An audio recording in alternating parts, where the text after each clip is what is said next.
Hi everyone, this is Science Professor Bene, and if you haven't subscribed to the channel, please subscribe now. Subscribe and so that you can get more videos. All right, and also share the videos and make comments, on the videos. So today we are looking at the New York State Standard about cell membrane, the functions of the cell membrane, and also diffusion and active transport. Previously, we talked about the cell membrane, how molecules, move in and out of the cell. Today, our focus is on predicting the solution based on the outcome or the appearance of the cells. If you put a cell in a solution, how the cell will turn up, you should be able to predict the concentration or the type of solution. Okay, so let's start by looking at the types of solutions we have. We have isotonic solution, hypotonic solution, and hypertonic solution. Let's look at the differences between these types of solution. When we talk about hypotonic solution, we are talking about a solution that has lower concentration of solute than what you are comparing it to.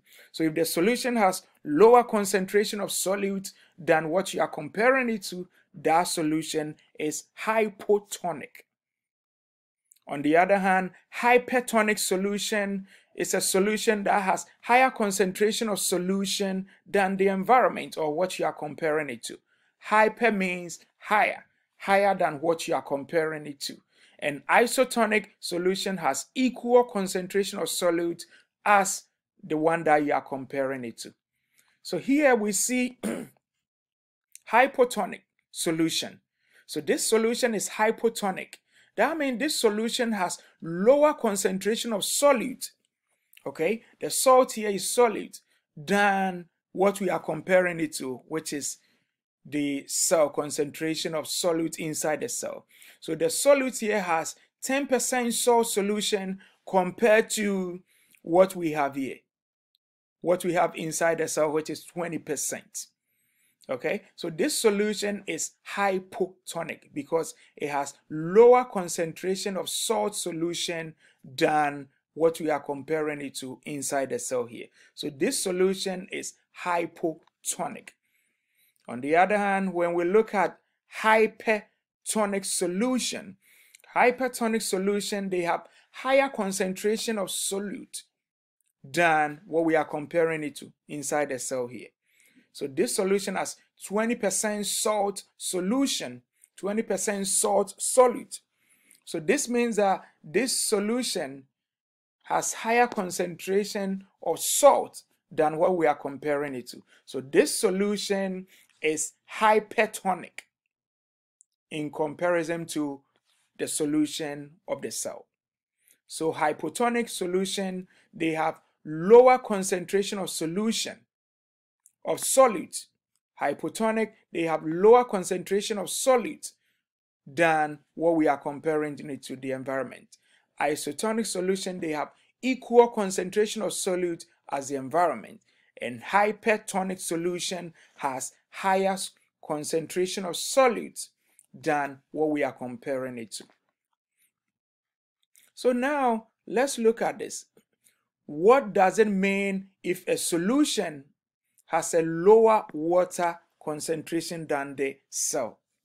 So if a solution has lower water concentration than the cell, that means that the solution has higher concentration of salt than the cell, and this solution is hypertonic. So let's look at it again. What does it mean if a solution has lower water concentration?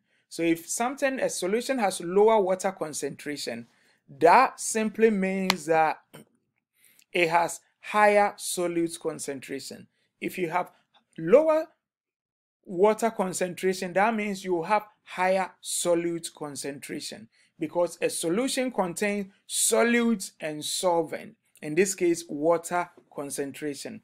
So if you have lower water concentration, that means you have higher solute concentration, and this means this solution is hypertonic solution.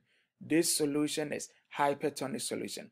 And if you put a cell in a hypertonic solution, the cell will shrink because the solution will suck the water out of the cell. Water will leave the cell into the environment. Okay.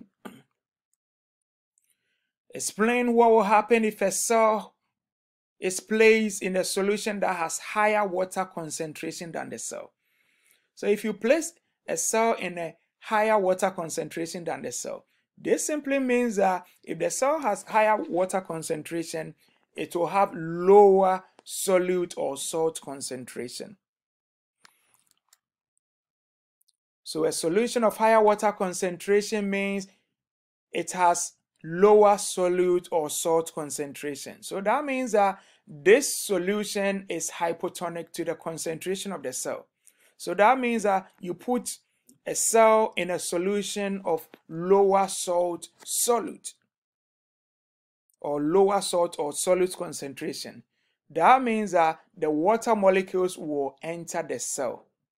The water molecules will enter the cell. So if the solution has higher water concentration, that means water molecules will enter the cell and the cell will lyse, or it will burst, or it will break.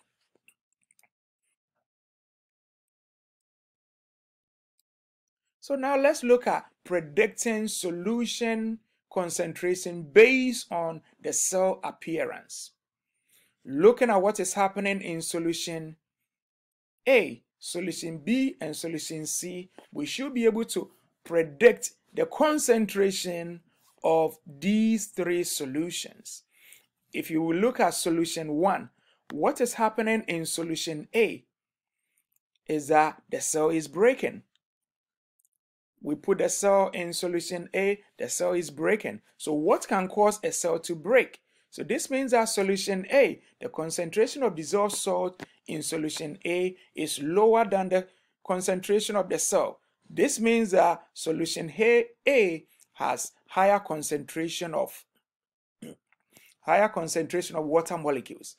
And that means that water will enter the cells in solution A. That's why solution A is breaking.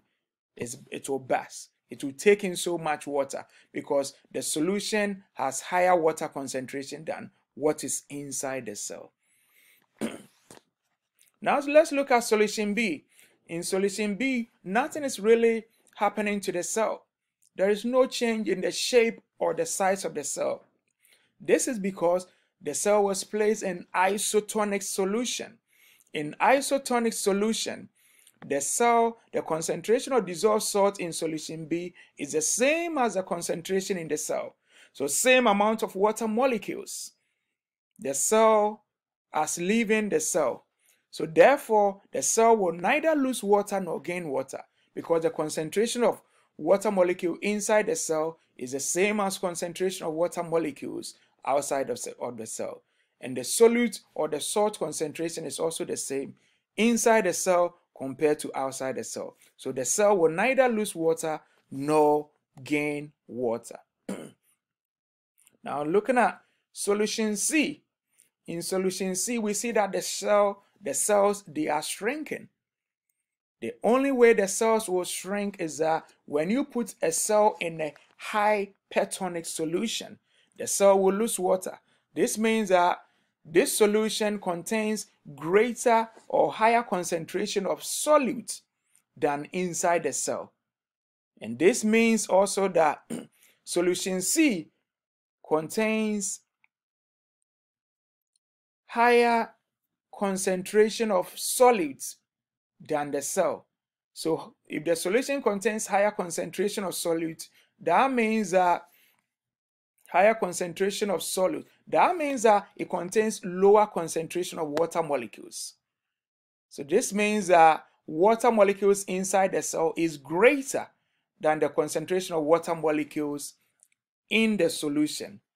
So the solution is very, very salty, and the salt will drive the water out of the cells into the environment. So this means that the cell will lose water and therefore the cell will shrink. All right. So now, having understanding of these molecules, having an understanding of these solutions and what that would do to the cell, let's go back to this example of fresh water. If you put an amoeba in a fresh water, remember in our previous lesson which we said that fresh water has no or very low salt concentration. Example, pond, river, and stream. So if you put an amoeba in fresh water, what will happen to the amoeba cell? So here we know that the relative concentration of water in the pond in which a single-celled amoeba lives is greater than the concentration of water in the cytoplasm. So this simply means that the concentration of water molecules in the pond in which the amoeba lives is greater than the concentration of water in the cytoplasm. So there is more water concentration in the pond compared to inside the amoeba. This also means that the salt content in the amoeba or the solute in the amoeba is higher than inside the pond. So this means water will constantly move from the higher concentration of the fresh water into the pond through the process of diffusion, because the water concentration is higher in the pond compared to inside the amoeba. So water will continuously move inside the amoeba. And when that happens, if the amoeba doesn't do anything about the influx or the constant intake of water molecules, the amoeba cell will become big, it will swell, all right, and finally it will break. So therefore, the amoeba have to actively remove water from the cell using the contractile vacuole by active transport. So the amoeba will collect water in the contractile vacuole, and the amoeba will move the contractile vacuole to the cell membrane, which will later break to release the water. And this process will be active transport. So water will enter from higher concentration in the pond into the amoeba through diffusion. And the amoeba will have to use energy to remove excess water through the process of active transport. All right. So what will be the long-term effect? The long-term solution is that the excess water collected in the contractile vacuole, which will swell and finally expel water through an opening in the cell membrane. So the amoeba have to actively expel water out of the cell. And this process is active transport. So here we are looking at smaller molecules which can cross the cell membrane. Remember, larger molecules cannot cross the cell membrane. It's only smaller molecules which can cross the cell membrane. So supposing molecules A and B are commonly found in plants. When tested, it was discovered that molecule A quickly passed through the artificial cell membrane. Molecule B did not pass through. So if molecule B did not pass through the artificial cell membrane and only molecule A can pass through the cell membrane, you write your observation after 30 minutes. So after 30 minutes, we can write our observation that molecule A will be found both inside the artificial cell and also outside the artificial cell. So some of the molecule A will be inside here and some will remain here because molecule A can cross the cell membrane. Molecule B will be found only outside the artificial cell and not inside the cell because only molecule A can cross the artificial cell membrane. So some of the molecule A will diffuse out of the cell and some will be found here. All right, so now finally let's end by looking at the test for how we test for glucose. So to test for glucose, you add glucose indicator, Benedict solution, to the glucose and heat. Color will change from blue to orange, and that indicates the presence of glucose. For test for the presence of starch, you add the starch indicator called iodine to the sample. The one that turns black or blue-black indicates the presence of starch, and that indicates the presence of starch. So you should remember how to test for these molecules. Okay? This is Science Professor Bennett.